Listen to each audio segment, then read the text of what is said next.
But ragtime was also shaped by the heavy 1-2 beat of the military marches, like those written by John Philip Sousa, the man they called the March King.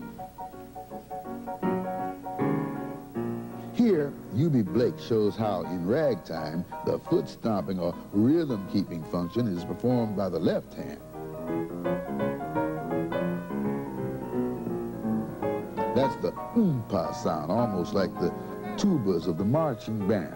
And the right hand plays the melody at the same time in a syncopated style.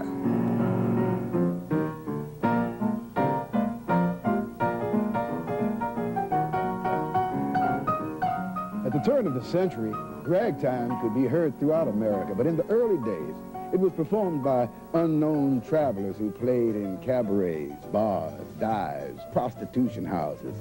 Because of this, it was called illegitimate music. In 1897, Tom Turpin was the first black man to publish a ragtime composition, an original tune called Harlem Rag.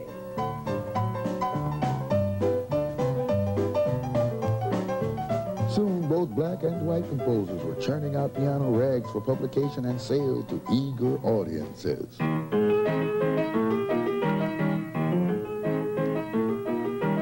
But the man generally known as the king of ragtime is Scott Joplin. Joplin was a formally trained musician, a teacher who became famous for his many ragtime masterpieces. Ragtime went on to become one of the chief sources of early jazz. Another source was brass band music. In a city like New Orleans at the turn of the century, there were hundreds of black fraternal organizations and secret societies, and each had its own brass band. Brass bands played at every social occasion and on every holiday. But the most important of these ceremonies was the New Orleans funeral parade, a ritual which is very African in style and spirit.